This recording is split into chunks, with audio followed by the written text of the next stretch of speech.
Greetings from kindergarten at Bethesda in the wonderful and matchless name of our Lord and Savior Jesus Christ. Dear sisters and brothers, നമ്മുടെ കുട്ടികളുടെ വിദ്യാഭ്യാസത്തിന് സ്കൂളുകൾക്ക് എന്തെങ്കിലും പങ്കുണ്ടോ? ഇതെന്ത് ചോദ്യമാണെന്ന് നിങ്ങൾ ചിന്തിച്ചേക്കാം. കുട്ടികളുടെ വിദ്യാഭ്യാസത്തിനായിട്ടാണല്ലോ അവരെ സ്കൂളുകളിലേക്ക് അയക്കുന്നത്. ഇവിടെ വിദ്യാഭ്യാസം എന്നത് കുറേ ഭാഷകൾ പഠിക്കുന്നതോ, physics, chemistry, biology, maths, computer science, robotics, AI, history, geography തുടങ്ങിയ കുറേ സബ്ജക്ട്സ് പഠിക്കുന്നതോ മാത്രമല്ല. കുട്ടികളുടെ സർവ്വതോന്മുഖമായ വളർച്ചയ്ക്ക്, അവരുടെ സ്വഭാവ രൂപീകരണത്തിന്, അവരുടെ മാനസികമായ ഉന്നമനത്തിന് അവരുടെ സ്കൂൾ വിദ്യാഭ്യാസം ഉതകുന്നുണ്ടോ, ഫലപ്രദമാണോ? അതാണ് നാം ചിന്തിക്കേണ്ടത്. പലരും പറയും, ഞങ്ങളുടെ കുട്ടികളെ പബ്ലിക് സ്കൂളുകളിൽ എങ്ങും വിടാതെ പ്രൈവറ്റ് സ്കൂളുകളിലാണ് വിടുന്നത്. പബ്ലിക് സ്കൂളുകളിൽ നല്ല അക്കാഡമിക് നിലവാരമില്ല, അവിടെ ഡിസിപ്ലിൻ ഇല്ല, ടീച്ചേഴ്സ് കുട്ടികളെ ശ്രദ്ധിക്കാറില്ല, കുട്ടികളെല്ലാം മദ്യത്തിനും മയക്കുമരുന്നിനും അതുപോലെയുള്ള ദുശീലങ്ങൾക്കും എല്ലാം അടിമയാകുകയാണ്.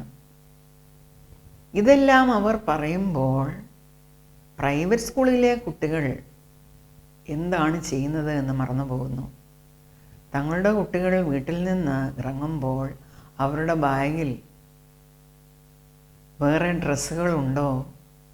യൂണിഫോം ഇട്ടുകൊണ്ട് സ്കൂളിൽ പോകുന്ന കുട്ടികൾ വേറെ എവിടെല്ലാമാണ് പോകുന്നത്, ഏതെല്ലാം കാര്യങ്ങളിലാണ് ഇടപെടുന്നത്, മുഴുകുന്നത് എന്ന് മാതാപിതാക്കൾ ശ്രദ്ധിക്കുന്നുണ്ടോ? കുട്ടികൾക്ക് മറ്റുള്ളവരോട്, പ്രത്യേകിച്ചും പേരൻസിനോടും സഹോദരങ്ങളോടും അയൽപ്പക്കക്കാരോടും സമൂഹത്തിലുള്ളവരോടും എന്തിനേറെ അന്യന്മാരോട് പോലും എങ്ങനെയാണ് ഇടപെടേണ്ടത് എന്ന് അവർക്കറിയാമോ എന്ന് നാം ശ്രദ്ധിക്കുന്നുണ്ടോ? ഇത് നാം എങ്ങനെയാണ് അറിയുന്നത് ഇവരിതൊന്നും ചെയ്യുന്നില്ല എന്ന്? അത് കുട്ടികളിൽ തന്നെ നോക്കിയാൽ മതി. അതിൻ്റെ റിസൾട്ട് കുട്ടികൾ തന്നെ പ്രദർശിപ്പിക്കും. പള്ളിയിൽ സൺഡേ സ്കൂളിന് പോകുന്നവർക്ക് പോലും ദൈവം ആരാണെന്നറിഞ്ഞുകൂടാ. അവർക്ക് ദൈവഭയമില്ല, ദൈവബോധമില്ല. അവരുടെ സ്വഭാവം പള്ളിയിൽ പോകാത്തവരുടെ സ്വഭാവം പോലെയാണ്. ആരെങ്കിലും വീട്ടിൽ വന്നാൽ അവർ അവിടെ നിന്നങ്ങ് മാറും, അവരുടെ മുറികളിൽ പോയിരിക്കും. പേരൻസ് വന്ന് നോക്കണം ആരാണ് വന്നത് എന്ന്. ശ്രദ്ധിക്കാറേയില്ല, യാതൊരു ശ്രദ്ധയുമില്ല. അവർ അവരുടെ ലോകത്താണ്. എന്താണോ ഇവർ ചിന്തിച്ചിരിക്കുന്നത് ആർക്കറിയാം? അവരുടെ മനസ്സും വിചാരങ്ങളും എല്ലാം ഏതെല്ലാം മേഖലകളിലാണ് വ്യാപരിക്കുന്നത് എന്ന് ആർക്കും അറിയുവാൻ പറ്റില്ല.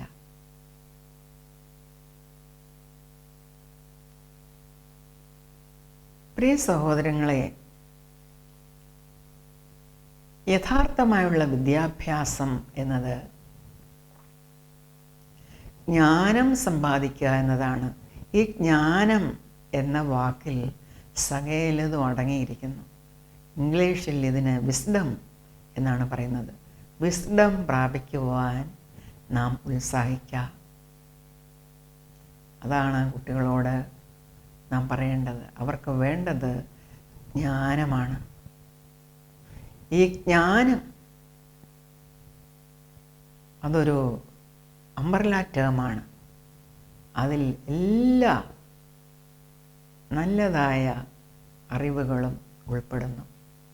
കുട്ടികളുടെ സ്വഭാവ രൂപീകരണത്തിന് വേണ്ടതും അതിലുണ്ട്. ഈ ജ്ഞാനം ആർജിക്കുവാൻ കുട്ടികൾ തയ്യാറാകണം, എല്ലാവരും തയ്യാറാകണം. പ്രത്യേകിച്ചും സ്കൂളിൽ പഠിക്കുന്ന കുട്ടികൾ. എങ്ങനെയാണ്, എവിടെ നിന്നാണ് ജ്ഞാനം ലഭിക്കുന്നത്? ഇതിൻ്റെ ബേസിക് അല്ലെങ്കിൽ അതിൻ്റെ ഫൗണ്ടേഷൻ എവിടെയാണ്? എവിടെയാണ് അതിൻ്റെ ഒറിജിൻ? അത് നാം പഠിക്കുന്നത് വിശുദ്ധ ബൈബിളിൽ നിന്നാണ്. എല്ലാ ജ്ഞാനത്തിൻ്റെയും ഉറവിടം ദൈവമാകുന്നു എന്നുള്ള ഒരു ബോധം നമ്മുടെ കുട്ടികൾക്കുണ്ടാകണം. അപ്പോസ്തലനായ വിശുദ്ധ പൗലോസ് റോമർക്ക് എഴുതിയ ലേഖനത്തിൽ, in the epistle of Romans chapter 12 verse 2 പ്രകാരം പറയുന്നു, do not conform to the pattern of this world but be transformed by the renewing of your mind. എഡ്യൂക്കേഷനിൽ കൂടെ, വിദ്യാഭ്യാസത്തിൽ കൂടെ ഇതാണ് സാധിച്ചെടുക്കേണ്ടത്. Transformation of your mind. നമ്മുടെ കുട്ടികൾ ഈ ലോകത്തിന് അനുരൂപപ്പെടുകയാണ് എപ്പോഴും.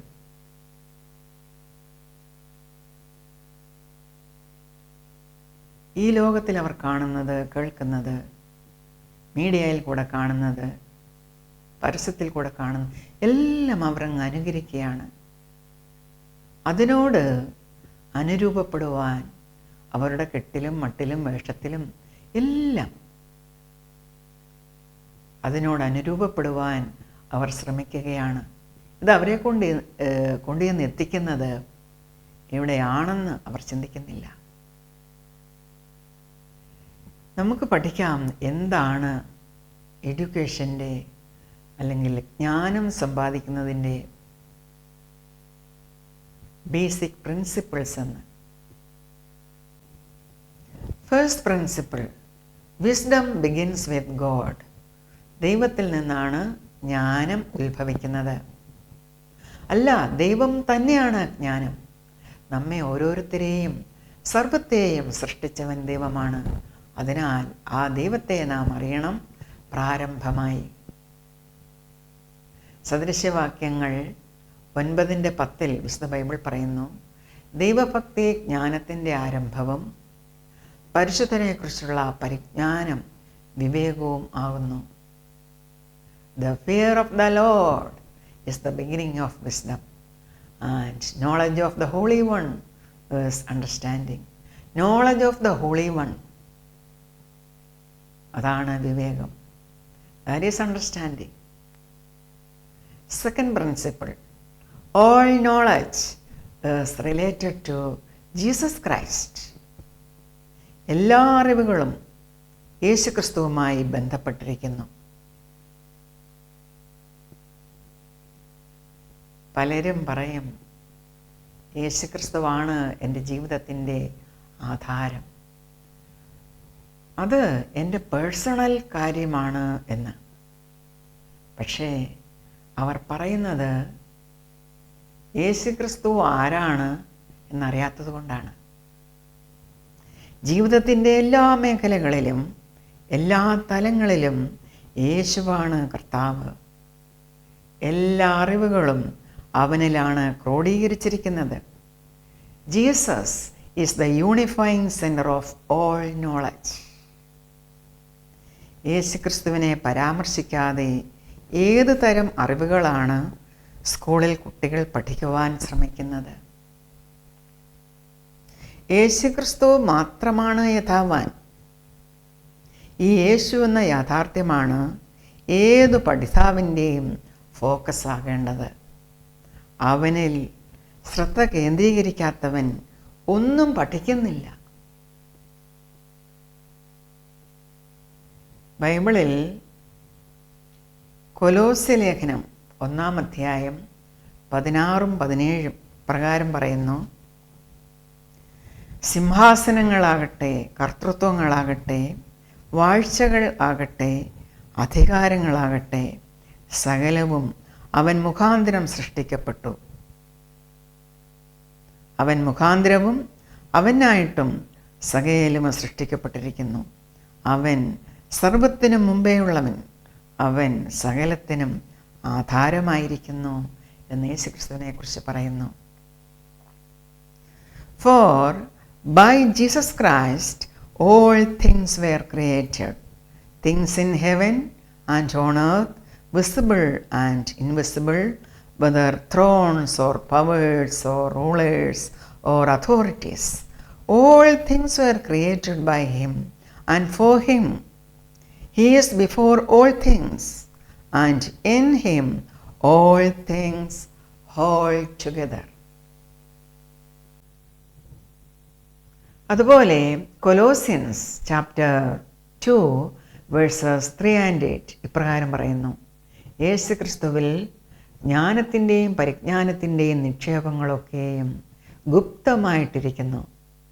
In Christ are hidden all the treasures of wisdom and knowledge. Verse 8 പൗലോസ്ലീഹ നമുക്ക് വാണിംഗ് തരുന്നു: ആകയാൽ തത്വജ്ഞാനവും വെറും വഞ്ചനയും കൊണ്ട് ആരും നിങ്ങളെ കവർന്നു കളയാതിരിപ്പാൻ സൂക്ഷിപ്പീൻ. കാരണം അത് മനുഷ്യരുടെ സമ്പ്രദായത്തിനും ലോകത്തിൻ്റെ ആദ്യ പാഠങ്ങൾക്കൊത്തവണ്ണവും ഉള്ളതാണ്, ക്രിസ്തുവിന് ഒത്തവണ്ണം ഉള്ളതല്ല. See to it that no one takes you captive through hollow and deceptive philosophy which depends on human tradition and the basic principles of this world rather than on Christ. പൗലോസ്ലീഹായുടെ മുന്നറിയിപ്പാണ്, തത്വജ്ഞാനവും വെറും വഞ്ചനയും കൊണ്ട് ആരും നിങ്ങളെ കവർന്നു കളയരുത് എന്നുള്ളത്. ഒരുവൻ പറയുകയാണെന്നിരിക്കട്ടെ, താൻ യേശുക്രിസ്തുവിൽ വിശ്വസിക്കുന്നു, യേശുക്രിസ്തു തൻ്റെ പാപമെല്ലാം കാൽവറിയിൽ ചുമന്നൊഴിച്ചു, യേശുക്രിസ്തു എൻ്റെ രക്ഷകനാണ്, എൻ്റെ വീണ്ടെടുപ്പുകാരനാണ്, എനിക്ക് നിത്യജീവൻ നൽകിയവനാണ്, എൻ്റെ എല്ലാമെല്ലാമാണ്. അങ്ങനെ പറയുമ്പോൾ തന്നെ യേശുക്രിസ്തുവിലുള്ള എൻ്റെ വിശ്വാസം അതെൻ്റെ പേഴ്സണൽ കാര്യമാണ്, എൻ്റെ വ്യക്തിപരമായ കാര്യമാണ് എന്ന് പറയുകയാണെങ്കിൽ അവൻ ഒരു കാര്യം മറന്നുപോകുന്നു. യേശുക്രിസ്തു സർവ്വലോകത്തിൻ്റെയും സൃഷ്ടാവും സർവ്വലോകത്തെയും നിയന്ത്രിക്കുന്നവനും സർവ്വലോകത്തിൻ്റെയും രക്ഷകനും വീണ്ടെടുപ്പുകാരനുമാണ്. അവനിൽ ജ്ഞാനത്തിൻ്റെയും പരിജ്ഞാനത്തിൻ്റെയും നിക്ഷേപങ്ങളൊക്കെയും ഗുപ്തമായിട്ടിരിക്കുന്നു. അവനാണ് യഥാർത്ഥ ജ്ഞാനം. സകല ജ്ഞാനത്തിൻ്റെയും ഉറവിടം അവനാണ് എന്ന കാര്യം അവൻ വിസ്മരിക്കുന്നു. നമുക്കിനി മൂന്നാമത്തെ തത്വം നോക്കാം. Third principle: neutrality is impossible. നിഷ്പക്ഷത അത് പാടില്ല. സ്കൂളിൽ പഠിക്കുന്ന ഒരു കുട്ടിയെ സംബന്ധിച്ചിടത്തോളം വ്യത്യസ്തങ്ങളായ ശക്തികളാണ് അവനെ രൂപപ്പെടുത്തുന്നതിൽ മത്സരിക്കുന്നത്. ഒന്നുകിൽ അവൻ ഈ ലോകത്തിന് അനുരൂപനായി ജീവിക്കും, അല്ലെങ്കിൽ അവൻ ദൈവത്തെ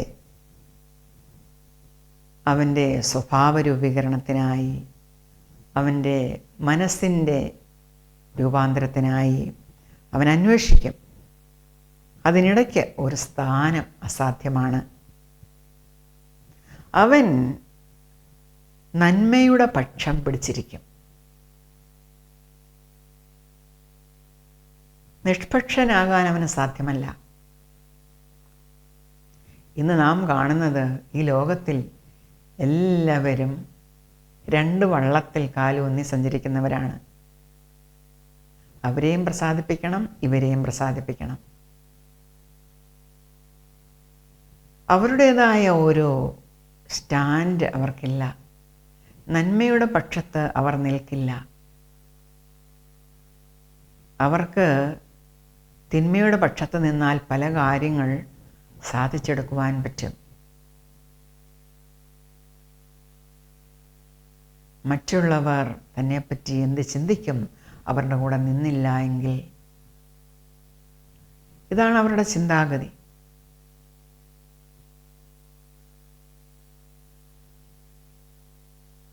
നാം ഹിസ്റ്ററി പഠിക്കുമ്പോൾ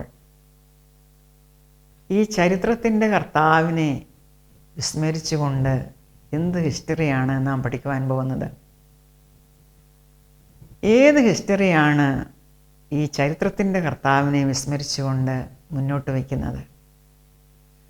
അതുപോലെ ബയോളജിയും ജിയോളജിയും ഒക്കെ പഠിക്കുന്നവർ സൃഷ്ടാവിനെ പരാമർശിക്കുന്നു പോലുമില്ല എങ്കിൽ അവരെന്ത് ബയോളജിയാണ് പഠിക്കുന്നത്? എന്ത് ജിയോളജിയാണ് പഠിക്കുന്നത്? കുട്ടികളെ സെക്സ് സയൻസ് പഠിപ്പിക്കുന്നത് സെക്സിനെക്കുറിച്ച് ദൈവത്തിൻ്റെ ഉദ്ദേശം എന്താണെന്നറിയാതെയാണോ? പക്ഷേ നന്മയുടെ പക്ഷത്ത് നിൽക്കുന്ന ഒരുവന് ഇത് നിസ്സാരമായി കാണുവാൻ പറ്റില്ല. നമുക്കറിയാം, ഈ ലോകത്തിൻ്റെ പാറ്റേണിന് അനുരൂപമായിട്ടാണ് വിദ്യാഭ്യാസ സ്ഥാപനങ്ങളെല്ലാം പ്രവർത്തിക്കുന്നത്. നമുക്ക് വേണ്ടത് കുട്ടികളുടെ മനസ്സിനെ പുതുക്കുന്ന, പുതുമയുള്ളതാക്കുന്ന ഒരു വിദ്യാഭ്യാസ രീതിയാണ്. ആ രീതി അവരുടെ ജീവിതം തന്നെ രൂപാന്തരപ്പെടുത്തും. ദൈവത്തിൽ ആരംഭിക്കുന്ന ഒരു വിദ്യാഭ്യാസം, അത് യേശുക്രിസ്തുവിൽ എല്ലാ വിഷയങ്ങളുടെയും അർത്ഥവും വ്യാപ്തിയും പ്രാധാന്യവും കണ്ടെത്തുന്നതാകുന്നു. ക്രിസ്തീയ വിദ്യാഭ്യാസത്തിൻ്റെ ലക്ഷ്യം വിശുദ്ധ ബൈബിൾ തന്നെ ചൂണ്ടിക്കാണിക്കുന്നുണ്ട്. തിന്മപ്പെട്ട എല്ലാ വിചാരങ്ങളും ചിന്തകളും നിരൂപണങ്ങളും ക്രിസ്തുവിന് കീഴ്പ്പെടുത്തണം. Everything must submit to Christ. 2 Corinthians 10:5 ഇക്കാര്യം വ്യക്തമാക്കിയിരിക്കുന്നു. അവയാൽ ഞങ്ങൾ സങ്കല്പങ്ങളും ദൈവത്തിൻ്റെ പരിജ്ഞാനത്തിന് വിരോധമായി പൊങ്ങുന്ന എല്ലാ ഉയർച്ചയും ഇടിച്ചു കളഞ്ഞ് ഏത് വിചാരത്തെയും ക്രിസ്തുവിനോടുള്ള അനുസരണത്തിനായിട്ട് പിടിച്ചടക്കുന്നു. We demolish arguments and every pretension that sets itself up against the knowledge of God, and we take captive every thought to make it obedient to Christ. അതായത് ദൈവത്തിനെതിരായുള്ള എല്ലാ വാദഗതികളും എതിർക്കപ്പെടണം. Every argument opposing God must be demolished. ഇതൊരു യുദ്ധമാണ്. It's a battle. Children need to be train for this battle. വിദ്യാഭ്യാസത്തിലൂടെ ഇങ്ങനെയുള്ള പോരാട്ടത്തിന് കുട്ടികളെ നാം സജ്ജരാക്കണം. ഇവിടെ തങ്ങൾ നിഷ്പക്ഷരാണ് എന്ന് പറയുന്നതിൽ അർത്ഥമില്ല. Neutrality is impossible. നമുക്കിനി അടുത്ത തത്വം പഠിക്കാം. 4th principle. ബൈബിളായിരിക്കണം അടിസ്ഥാന പാഠപുസ്തകം. The foundational text book is the Bible.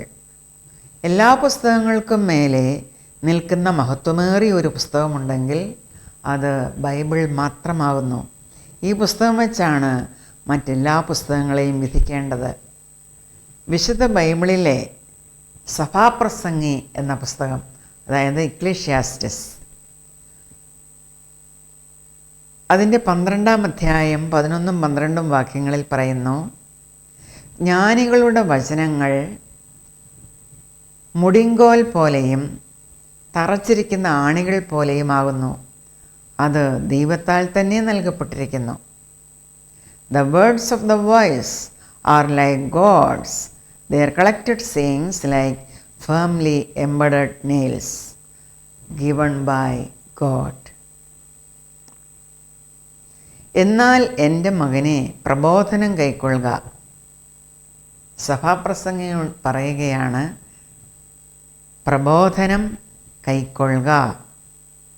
അധികം പഠിക്കുന്നത് ശരീരത്തിന് ക്ഷീണം തന്നെ.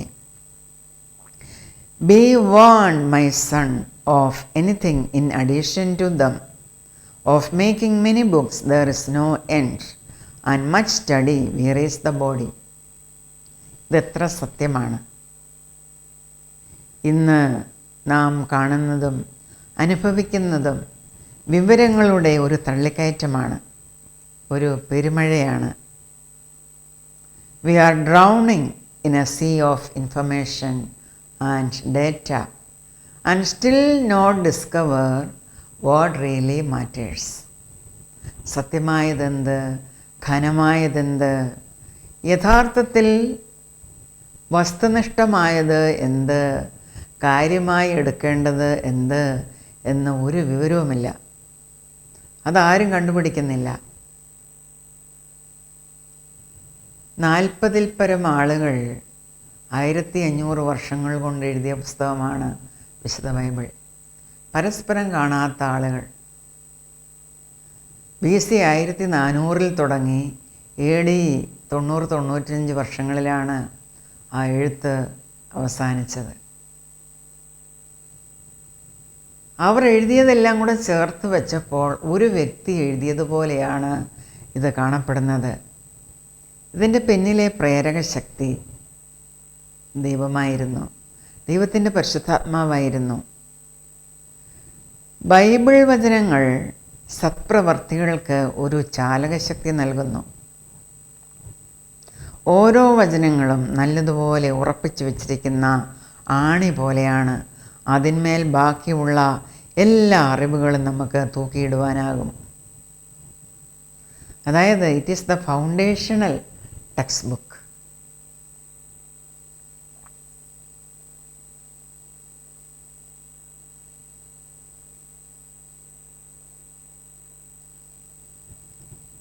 ഈ പറഞ്ഞതിൻ്റെ അർത്ഥം പാഠ്യപദ്ധതിയിൽ ബൈബിൾ എന്ന ഒരൊറ്റ പുസ്തകം മാത്രം മതിയെന്നല്ല. But it should be the central book, the definitive book. കണക്കും സയൻസും സാഹിത്യവും എല്ലാം നാം പഠിക്കുമ്പോൾ ബൈബിളിൻ്റെ പ്രകാശം അവയുടെ മേൽ തിളങ്ങുന്നു. നിൻ്റെ വചനം എൻ്റെ കാലുകൾക്ക് വിളക്കും, എൻ്റെ പാതയ്ക്ക് പ്രകാശവുമാവുന്നുവെന്ന് സങ്കീർത്തനക്കാരൻ പറഞ്ഞിരിക്കുന്നു. Psalm 119 verse 5. അതുപോലെ 130-ാം വാക്യം പറയുന്നു, നിൻ്റെ വചനങ്ങളുടെ വികാസനം പ്രകാശപ്രദമാകുന്നു, അത് അല്പബുദ്ധികളെ ബുദ്ധിമാന്മാരാക്കുന്നു. Your word is a lamp to my feet and a light for my path. The unfolding of your words gives light. It gives understanding to the simple.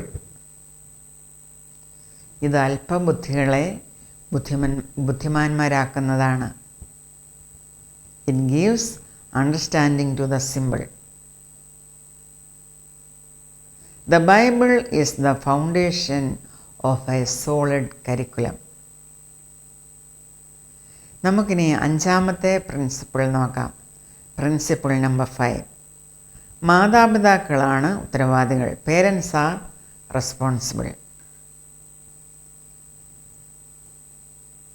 Deuteronomy chapter 6 verse 7, അതുപോലെ ചാപ്റ്റർ 11 വേഴ്സ് 19. ഈ ഭാഗങ്ങളിൽ കുട്ടികളെ ദൈവഭയത്തിൽ ദൈവാശ്രയത്തിൽ വളർത്തിക്കൊണ്ടുവരുവാൻ പറഞ്ഞിരിക്കുന്നു. നോക്കാം അവിടെ എന്താണ് പറഞ്ഞിരിക്കുന്നത് എന്ന്. Deuteronomy chapter 6 verse 7. ദൈവത്തെക്കുറിച്ച് ഉള്ള തിരുവചന സത്യങ്ങൾ നീ നിൻ്റെ മക്കൾക്ക് ഉപദേശിച്ചു കൊടുക്കുകയും നീ വീട്ടിലിരിക്കുമ്പോഴും വഴി നടക്കുമ്പോഴും കിടക്കുമ്പോഴും എഴുന്നേൽക്കുമ്പോഴും അവയെക്കുറിച്ച് അവരോട് സംസാരിക്കുകയും വേണം എന്നാണ് അവിടെ പറഞ്ഞിരിക്കുന്നത്. ഒരു കുട്ടി സ്കൂളിൽ ചിലവഴിക്കുന്ന സമയത്തേക്കാൾ കൂടുതൽ സമയം തങ്ങളുടെ മാതാപിതാക്കളോടൊപ്പമാണ്. അതിനാൽ ഉത്തരവാദിത്വം മാതാപിതാക്കൾക്ക് മാത്രമാണ്. ഒരു കുട്ടിയുടെ വളർച്ചയുടെ ഏറ്റവും പ്രധാനപ്പെട്ട വർഷങ്ങൾ കുട്ടി സ്കൂളിൽ പോകുന്നതിന് മുമ്പുള്ള ആ വർഷങ്ങളാണ്. സ്കൂളിൽ പോയി തുടങ്ങുമ്പോൾ ആ ഉത്തരവാദിത്വം കൂടുകയാണ്. അല്ലാതെ വീട്ടിൽ ശല്യമായതുകൊണ്ട് കുട്ടികളെ സ്കൂളിൽ വിടുന്നു എന്നല്ല. വെക്കേഷൻ ടൈം കഴിയുമ്പോഴേക്കും എങ്ങനെയെങ്കിലും സ്കൂൾ തുറന്നാൽ മതി, കുട്ടികളുടെ ശല്യം സഹിക്കാൻ വയ്യാതെ കുട്ടികളെ സ്കൂളിൽ പറഞ്ഞു വിടുവാൻ പേരൻസ് വെമ്പൽ കൊള്ളുകയാണ്. ഇവിടെ ഉത്തരവാദിത്വം എവിടെയാണ്? സ്കൂളിൽ പോകുന്നതിന് മുമ്പുള്ള വർഷങ്ങളാണ് ഏറ്റവും കൂടുതൽ ഉത്തരവാദിത്വമുള്ള വർഷങ്ങൾ. സ്കൂളിൽ വിട്ട് കഴിയുമ്പോൾ ആ ഉത്തരവാദിത്വം അതിലും കൂടുകയാണ് ചെയ്യുന്നത്. കുട്ടികൾക്ക് ലഭിക്കാതെ പോയ അല്ലെങ്കിൽ ലഭിക്കാതിരിക്കുന്ന പേരൻറ്റിങ്, രക്ഷാകർതൃത്വം, അതായത് നഷ്ടപ്പെട്ട പേരൻറ്റിങ്, ഇത് ഒരു സ്കൂളിനും നികത്തുവാൻ സാധ്യമല്ല. ഒരു സ്കൂളിനും ഇത് നികത്തുവാൻ കഴിയില്ല. പേരൻറ്റിങ് തന്നെയാണ്. അത് പേരൻസ് കൊടുക്കേണ്ടതാണ്. സ്കൂളിന് പുറത്ത് കുട്ടികൾക്ക് ലഭിക്കുന്ന എല്ലാ പഠനങ്ങൾക്കും, അതുപോലെ സ്കൂളിൽ നിന്നും അവർ കിട്ടുന്ന എല്ലാ ശാസനകൾക്കും ഉത്തരവാദികൾ മാതാപിതാക്കളാണ്. ദൈവത്തിൻ്റെ പ്ലാനിൽ സ്കൂളുകളല്ല, ഭവനങ്ങളാണ് കുട്ടികൾക്ക് ശാസനകളും ശിക്ഷകളും ശിക്ഷണവും പ്രബോധനവും ഉത്തരവുകളും എല്ലാം ലഭിക്കേണ്ട ഇടം.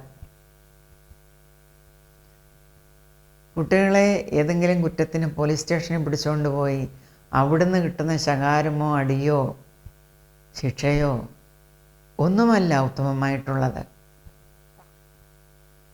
അതൊക്കെയും ലഭിക്കേണ്ട ഇടം ഭവനങ്ങളാണ്.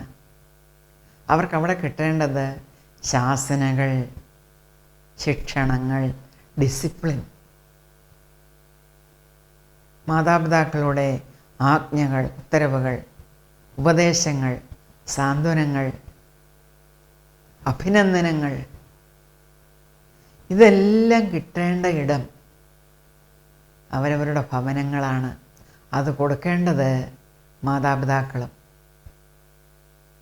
കുട്ടികളെ നന്നാക്കുന്നത് ഗവൺമെൻ്റ് അല്ല, പോലീസ് സ്റ്റേഷനല്ല, കോടതിയല്ല.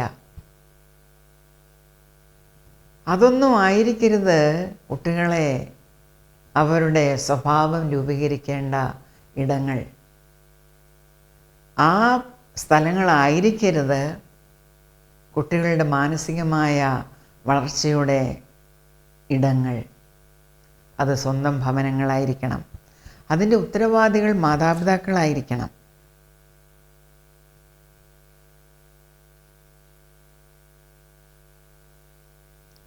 നാം ഒരിക്കലും വിചാരിച്ചുകൂടാ കുട്ടികളെ സ്കൂളിൽ വിട്ടിട്ട് അവിടുത്തെ ടീച്ചേഴ്സ് നോക്കിക്കൊള്ളും, അല്ലെങ്കിൽ പള്ളിയിൽ വിട്ടിട്ട് പള്ളിയിലച്ഛൻ നോക്കിക്കോളും, സൺഡേ സ്കൂൾ അധ്യാപകർ നോക്കിക്കോളും എന്നൊക്കെ അവരുടെ മേൽ ഉത്തരവാദിത്വം ഏൽപ്പിക്കുന്നതിന് മുമ്പേ ആ ഉത്തരവാദിത്വം നാം ആണ് ചെയ്യേണ്ടത്, പേരൻസാണ് ചെയ്യേണ്ടത്. കാരണം കുട്ടികൾ ഇറങ്ങിപ്പോകുന്നത് വീട്ടിൽ നിന്നാണ്. ആ വീട്ടിൽ അതിനൊരവസരം കിട്ടുന്നില്ല എങ്കിൽ അതുപോലെയുള്ള അവസരം ലോകത്തിൽ ഒരിടത്തും കിട്ടില്ല, ഒരു സ്കൂളിലും കിട്ടില്ല. അത് നാം മനസ്സിലാക്കണം. മാതാപിതാക്കൾ, മാതാവും പിതാവും ഒരുപോലെ തങ്ങൾ കുട്ടികളുടെ മാതാവും പിതാവുമാണ് എന്ന ബോധ്യത്തോടെ ജീവിക്കണം. കുട്ടികൾ ഏതെല്ലാം നല്ല സ്വഭാവങ്ങളും പെരുമാറ്റങ്ങളും ഉള്ളവരായിരിക്കണമെന്നാണോ നിങ്ങൾ ആഗ്രഹിക്കുന്നത്, അതുപോലെ ആദ്യം നിങ്ങളായിരിക്കുക.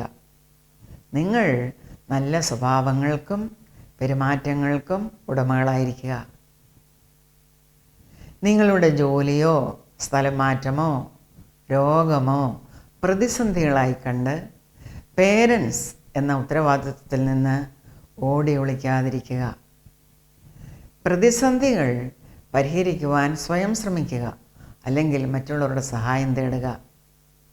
ഓർക്കുക, സ്വന്തം കുട്ടികളുടെ ഉത്തരവാദിത്തം ആരുടെയും തലയിൽ, ഗവൺമെൻറ്റിൻ്റെയോ പോലീസിൻ്റെയോ ടീച്ചേഴ്സിൻ്റെയോ പള്ളിയിലച്ഛൻ്റെയോ ആരുടെയും തലയിൽ കെട്ടിവെക്കുവാൻ നോക്കരുത്. കുട്ടികൾക്ക് വേണ്ടി ത്യാഗം ചെയ്യുക. It's A huge sacrifice, but it's worth it. ജ്ഞാനത്തിൻ്റെ ഉറവിടമായ ദൈവം നമ്മുടെ രക്ഷയ്ക്കായി ദൈവകുഞ്ഞാടായി ഭൂമിയിൽ വന്നെങ്കിൽ ആ ദേവാട്ടിൻകുട്ടി നിങ്ങളുടെ കുട്ടികളെയും ഈ ലോകത്തിൻ്റെ മ്ലേച്ഛതകൾക്ക് അനുരൂപരാകാതെ ദൈവിക ജ്ഞാനത്തിൽ സൽസ്വഭാവികളായി വളർന്നു വരുവാൻ സഹായിക്കും. നമുക്ക് പാടാം, ശ്രീദേവാട്ടിൻകുട്ടിയെ തിരുപാദമെൻ്റെ ശരണം. ശ്രീദേവാട്ടിൻകുട്ടിയെ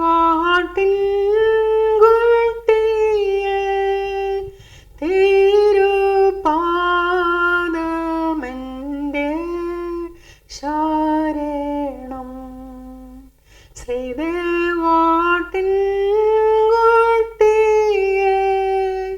തിരുപാദമെൻ്റെ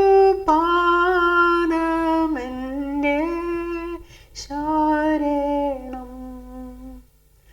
ജീവനെ നിന്തിരു പുണ്യരക്തമെന്നെ പാപി ഞാൻ രക്ഷപ്പെടാൻ വേറെ ആവതില്ലായ്കയാൽ സർവ്വം ഉപേക്ഷിച്ചു പാപിതാ വരുന്നേ. വേറെ ആവതില്ലായ്കയാൽ സർവ്വം ഉപേക്ഷിച്ചു പാപിതാ വരുന്നേ. ശ്രീദേവാട്ടിൻകുട്ടിയെ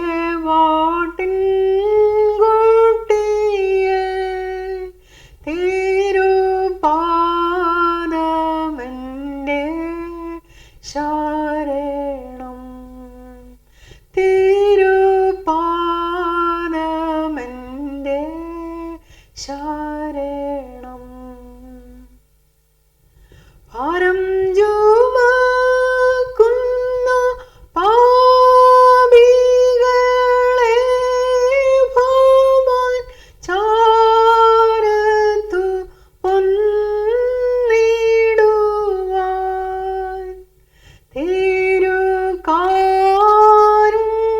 തിരുകാരുണ്യത്താൽ വിളിച്ചിടുന്ന തോർത്തേപ്പോൾ പാപിതാ വരുന്നേ.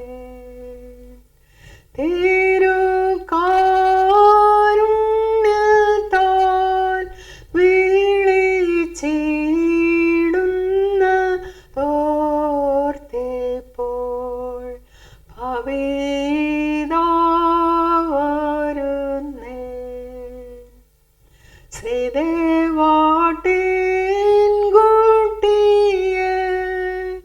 തിരുപാദമെൻ്റെ ശരണം. തിരുപാദമെൻ്റെ ശരണം. കാട്ടൂടെ ഓടിയ ആടിനെ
തിരുപാദമെൻ്റെ ശരണം, തിരുപാദമെൻ്റെ ശരണം. പാപികളെ